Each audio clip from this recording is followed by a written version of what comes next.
مجھ سے زیادہ زینب کو تجھ پہ ناز، آخری امید ہے زینب عباس کا نام ہے کہ اگر بہن زینب اجازت دے عباس میں بھی نہیں رکوں گا۔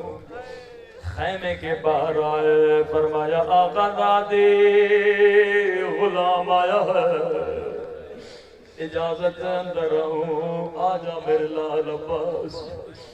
جیسے خیمے میں گئے ادب کے ساتھ زانو لگا کے بیٹھے، سر جھکا ہوا ہے، فرمایا آقا دادی اجازت مانگنے آئے، میری غیرت برداشت نہیں کرتی، سکینہ پیاسی ہے، بار بار بچے آتے ہیں، چچا پانی، بچوں کا بڑا بھروسہ۔ فرمایا عباس میں تجھے روکتی نہیں، لیکن میری کچھ باتیں سنتا جا، جی میری بیوی۔ فرمایا عباس بابا علی کی حکومت تھی، کوفے کا شہر ہے، میرا قافلہ کوفے کو پہنچا، بابا نے فرمایا حسن رات ہونے دو، جب بازاریں بند ہو جائے اس وقت میری بیٹی کا قافلہ لانا۔ عباس بازاریں بند ہو گئے، لوگ گھروں کو چلے گئے، اندھیری رات تھی، میرا بابا خود مجھے لینے کے لیے آیا۔ عباس میرے اونٹ کی مہار بابا کے ہاتھ میں تھی، تھوڑی دیر چلے، پھر میرے بابا نے کہا زینب ذرا پردہ ہٹانا۔ عباس میرے پردہ ہٹایا، کہا زینب غور سے دیکھو یہ کوفے کا بازار، میری سمجھ میں نہیں آ رہا بابا مجھے کیوں بازار دکھا رہے؟ قافلہ آگے بڑھا، بابا نے پھر کہا زینب ذرا ہماری کا پردہ ہٹا، میں نے پردہ ہٹایا، کہا زینب غور سے دیکھو یہ کوفیوں کے گھروں کی چھتیں ہیں۔ عباس میری سمجھ میں نہیں آیا، پھر تیسری مرتبہ کہا زینب ذرا ہماری کا پردہ ہٹانا۔ عباس میں نے پردہ ہٹایا، بابا نے کہا زینب غور سے دیکھو یہ کوفے کا چوک۔ عباس اب مجھ سے رہا نہیں گیا، میں نے کہا بابا اگر بازار دکھانے ہیں حسن کو دکھائیے، اگر چوک دکھانا ہے بیٹوں کو دکھائیے، بابا بیٹیاں اور بازار۔ عباس بابا نے میری سواری بٹھائی، میرے بابا کے آنکھوں سے آنسو آ رہے تھے، مجھے کہا زینب ذرا کلائیاں مجھے دے، کبھی میری کلائیوں کا بوسہ لینے لگے، کبھی میرے سر کا بوسہ لینے لگے، رو کر کا زینب یہی بازار ہوگا، تیرے ہاتھوں میں رسیاں، تیرے سر پہ چادر نہیں ہوگی۔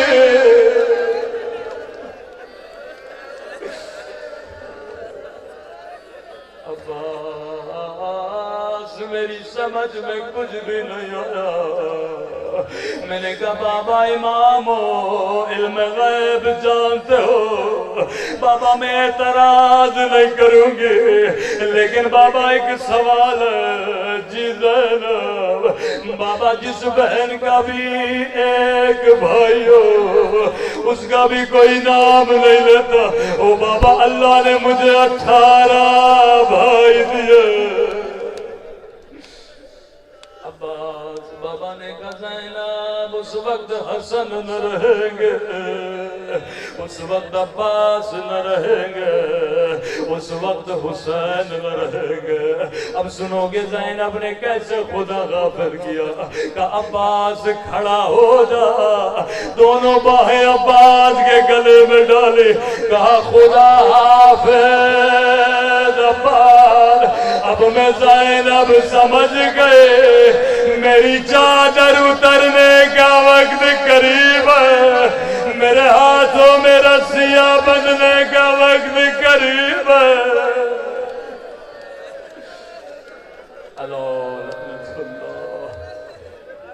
علی القوم الظالمین۔ اے خدا تجھے غازی کے کٹے ہوئے بازوؤں کا واسطہ، تجھے سکینہ کے زخمی کانوں کا واسطہ، ہمارے مولا اور آقا امام کا ظہور فرما، ہمارے مولا کو ہم سے راضی و خوشنود فرما۔ اے خدا قبر و قیامت میں حسین کی شفاعت نصیب فرما، ان آنکھوں کو امام زمانہ کی زیارت نصیب فرما۔